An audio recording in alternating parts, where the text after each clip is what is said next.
ମୁଁ ହେଲି ସୁଜିତ ପାଢ଼ୀ ପୂର୍ବତନ ବିଧାୟକ ଏବଂ ବର୍ତ୍ତମାନ अध्यक्ष प्रदेश कांग्रेस कमिटीर श्रृंखला कार्यानुष्ठान कमिटीर अध्यक्ष। आज आपण मान समस्त को यही सांबादिक सम्मेलन को मुझे स्वागत करुच्ची। सांबादिक सम्मेलन डाकिबार मुख्य उद्देश्य है गत काली जेभली भाव में विधानसभा राज्यसभा निर्वाचन रे क्रॉस वोटिंग हला एवं दलीय हुई न मानी विभिन्न भाव विरोधी दल प्रार्थी को भोट देले से संपर्क में जे मोहना विधायक श्री दासरथी गमांग, सानखेमुंडी विधायक श्री रमेश जेना एवं कटक बारवाटी विधायिका सफिया फिरदोस को दल गतकाली तुरंत दलरू से निलंबन करा तार कारण है से दलीय निष्पत्ति को मानिले नहीं व्हिप सत्वे से प्रदेश कांग्रेस कमिटी सभापति सहित आलोचना करने अवसर में विभिन्न समय विश्वास देते जे से कांग्रेस दल निष्पत्ति सपक्ष से छिड़ा हे एवं से ही भरसा सभापति किंतु शेष मुहूर्त जेभली भाव में मत परिवर्तन कले से संपर्क आपण समस्त अवगत अच्छा। तेणु दलर श्रृंखला दृष्टि दल एभली से निलंबन करने को बाध्य। ता सहित आउ गोटे सूचना देवाई मुझे चाहूँगी जे कटक नगर सभापति गिरिबाल बेहरा गत किछि दिन धरी दलीय कार्य को अवहेला करने संगे संगे से दल विरोधी कार्य रे कटक नगर लिप्त होते तेणु तांको मध्य आज दलर प्राथमिक सभ्य पदरू बहिष्कार करा। बर्तमान आपण को अरविंद बाबू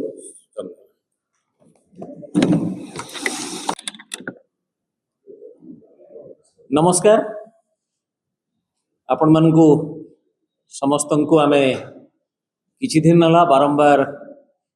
राज्यसभा निर्वाचन को नहीं सांबादिक सम्मेलन रे एवं प्रेस ब्रीफिंग जरिया रे विभिन्न सूचना एवं विभिन्न विवरणी दे आसीचु। आज जो आमे आपण मानन को डाकिथिलु से विषय रे प्रदेश कांग्रेस कमिटीर श्रृंखलागत कार्यानुष्ठान कमिटीर अध्यक्ष तथा बौद्धर मान्यवर पूर्वतन विधायक श्रीयुक्त सुजित कुमार पाढ़ी विस्तृत भाव में कही सारी तीन जन विधायक दलरू निलंबित होती दल विरोधी कार्यपाई एवं आउ जड़े कटक नगर कांग्रेस जहाँ को आम सांगठनिक जिलार मान्यता देचु तार सभानेत्री सी दलरू बहिष्कृत होती दल विरोधी कार्यपाई। ये आउ गोटे सूचना आपण मानक देवाई चाहिए जो तीन जन विधायक विधायिका निलंबित होती मध्यरु दुई जन कांग्रेस सांगठनिक जिलार सभापति मध्य थिले। तेणु दुई जन सभापति जिला सभापति निलंबित होती जड़े जिला सभापति को बहिष्कृत करा जायछि। आपण माने जानती राज्यसभा निर्वाचन बिगुल बाजिबा दिन ठारू प्रदेश कांग्रेस कमिटीर सभापति प्रथम ही कही आसी जे आमे राज्यर बृहत्तर स्वार्थ दृष्टि जदि जड़े विशिष्ट ओडिया को प्रार्थी करू बा तांको जदि कॉमन कैंडिडेट भाव में दिया जाए ताहले समभावापन्न दलगुड़िक तांको समर्थन करिबारे कोनोसी असुविधा नाही। एवं से नहीं श्रीयुक्त भक्तचरण दास बीजेडी जहाँ कि अन्य एक धर्मनिरपेक्ष दल बोली आमे विचार करूँ तार राज्यसभा तार सर्वोच्च तार सुप्रीमो सर्वोच्च नेता तथा सभापति श्रीयुक्त नवीन पट्टनायक समय मागिथिले एवं उभयंक मध्य आलोचना परे जड़े कॉमन कैंडिडेट भावे ओडिशार जड़े लब्ध प्रतिष्ठ चिकित्सक सारा विश्व रे ना करिथिबा यूरोलॉजिस्ट डाक्टर दत्तेश्वर होता को मिलित कॉमन कैंडिडेट स्वाधीन भाव में दिया जाइथिला एवं संख्या दृष्टि गणितर खेल रे आ पंचम प्रार्थींकर कौनसी आवश्यकता नथिला किंतु जहां को घोड़ा व्यापार बोली कहा जाउची अनेकंकर भिन्न मत रहुची घोड़ा भली गोटे अति सम्मानास्पद प्राणी सहित कहीं दुर्नीतिग्रस्त लोक मान तुलना करा जाउची बोली किंतु घोड़ा व्यापार को जदि गोटे फ्रेज बोली धरा जाए से अनुसार प्रथम रू ही आम जानी घोड़ा व्यापार हम कहीं 2002 रे जो उपाय अवलंबन करी राज्यर जड़े दुर्नीतिग्रस्त राजनेता जहां को 3 वर्ष कारादंडादेश होता दुर्नीति अभियोग रे परवर्ती समय से किसी रिलीफ पाई अर्थात स्थगितादेश रही किंतु आग को मध्य डेमोक्रेसी खंडा झुलुची से हुए तो पुणी थे कन्विक्टेड हो पारती सर्वोच्च न्यायालय रे से भली जड़े प्रार्थी को जेहेतु बीजेपी समर्थित प्रार्थी भाव घोषणा करागला प्रथम रू ही जल जल देखा जाउथला घोड़ा व्यापार हम आमे अक्लांत परिश्रम कलु बीजेडी एवं कांग्रेस उभय दल मिसी बहुत परिश्रम कले एवं सीपीआईएम मध्य ए प्रार्थी को समर्थन देला 33 जनकर भोट प्रथम पसंद भोट डाक्टर दत्तेश्वर होता पाइबा उचित थिला किंतु से पाइले नहीं 23 टी भोट पाइले संख्या खेल रे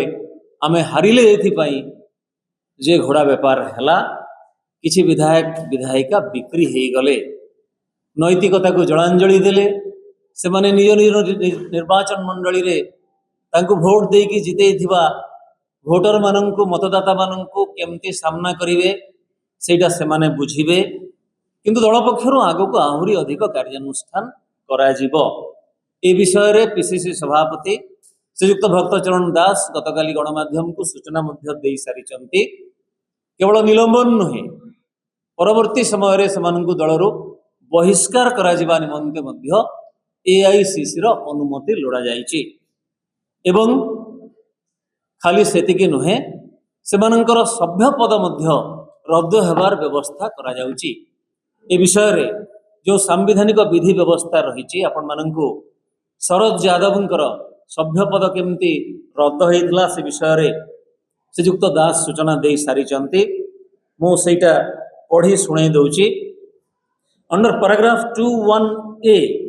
of the 10th schedule to the Constitution of India, a member of a house belonging to a political party is liable to be disqualified if he or she has voluntarily given up the membership of such political party. It is well settled that the expression voluntarily giving up membership is not limited to a formal resignation and may also be inferred from the conduct, actions and public statements of a member. एठी आहुरी मध्य स्पष्ट करिसंती मान्यवर सर्वोच्च न्यायालय the honourable supreme court has also said that the expression voluntarily giving up membership has a wider connotation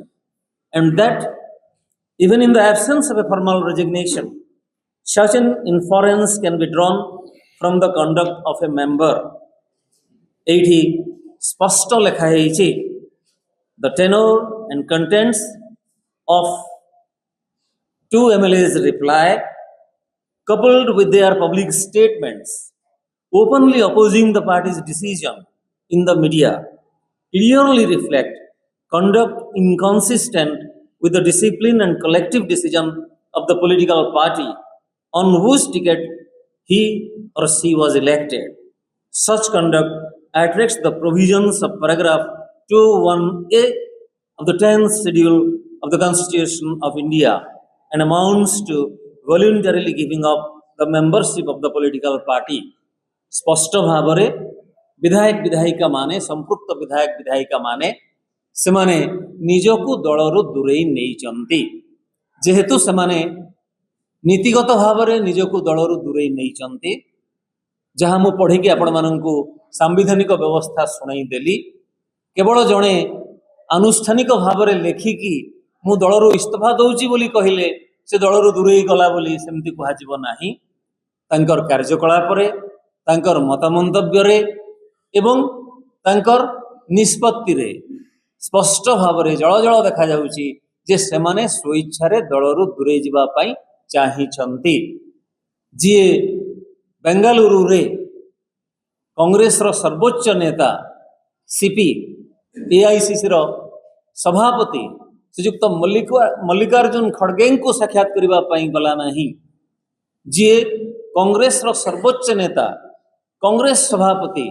ଶ୍ରୀଯୁକ୍ତ ମଲ୍ଲିକାର୍ଜୁନ ଖଡ଼ଗେଙ୍କ ନିଷ୍ପତ୍ତିର ବିରୋଧାଚରଣ କରୁଛି, ବୁଝି ନେବାକୁ ହେବ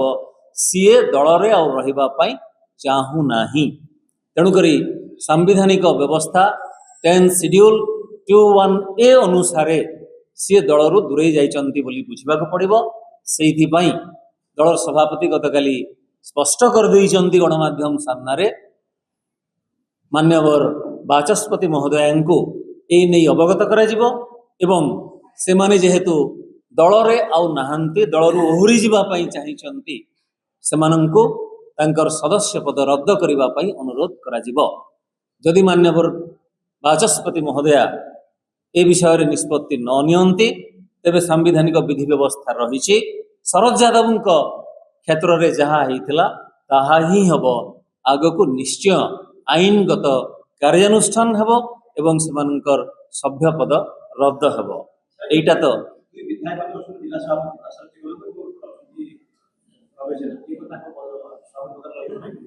ନା,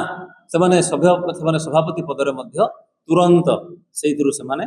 ଅବ୍ୟାହତି ତାଙ୍କୁ ଦିଆହେଇଛି। ସେମାନେ ଆଉ ସମ୍ପୃକ୍ତ ଜିଲ୍ଲାର ସଭାପତି ନାହାନ୍ତି, ସେମାନେ ନିଲମ୍ବିତ ହୋଇଛନ୍ତି। ତେଣୁକରି ଦଳର କୌଣସି କାର୍ଯ୍ୟ ଆଉ ସେମାନେ ପରିଚାଳନା କରିବେ ନାହିଁ।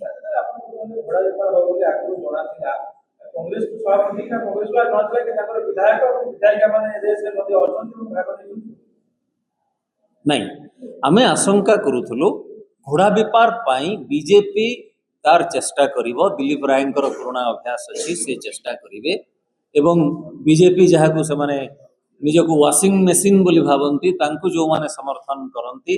ସେମାନେ ଯେତେ ଦୁର୍ନୀତିଗ୍ରସ୍ତ ହେଲେ ମଧ୍ୟ ସେମାନଙ୍କୁ ସବୁ ମକଦ୍ଦମାରୁ ଛାଡ଼ କରିଦିଆଯାଏ। ତେଣୁ ସେମାନେ ସବୁ ପ୍ରକାର ପ୍ରଲୋଭନ କରିବେ, ଡରେଇବେ, ଧମକେଇବେ ଏବଂ ଅର୍ଥର ପ୍ରଲୋଭନ ଦେଖେଇବେ, ସେଟା ଜଣାଥିଲା। କିନ୍ତୁ ତଥାପି ଶେଷ ପର୍ଯ୍ୟନ୍ତ କଂଗ୍ରେସର ବିଧାୟକମାନଙ୍କ ଉପରେ ସଭାପତିଙ୍କର ଭରସା ଥିଲା। ଶେଷ ପର୍ଯ୍ୟନ୍ତ ସେ ଚେଷ୍ଟା ମଧ୍ୟ କରିଥିଲେ। ଜଣେ ବିଧାୟକ ନିଖୋଜ ହେଇଗଲେ, ଆପଣମାନେ ତାଙ୍କୁ ଯେଉଁ କୈଫିୟତ ମଗା ହେଇଥିଲା କାରଣ ଦର୍ଶାଅ ନୋଟିସ୍, ସେଇଥିରେ ପଢ଼ିଥିବେ ସ୍ପଷ୍ଟ ଲେଖା ଥିଲା ଆପଣ ଗତ ସପ୍ତାହେ ଧରି ଉଭାନ ହେଇଯାଇଛନ୍ତି ଅତ୍ୟନ୍ତ ରହସ୍ୟମୟ ଭାବରେ। ତେଣୁକରି ତାଙ୍କୁ ଆମ ସାଙ୍ଗରେ ରଖିବା ପାଇଁ ଶେଷ ପର୍ଯ୍ୟନ୍ତ ଚେଷ୍ଟା କରାଯାଇଥିଲା। ବିଭିନ୍ନ କାରଣ ପାଇଁ ସେମାନେ ରହିଲେ ନାହିଁ।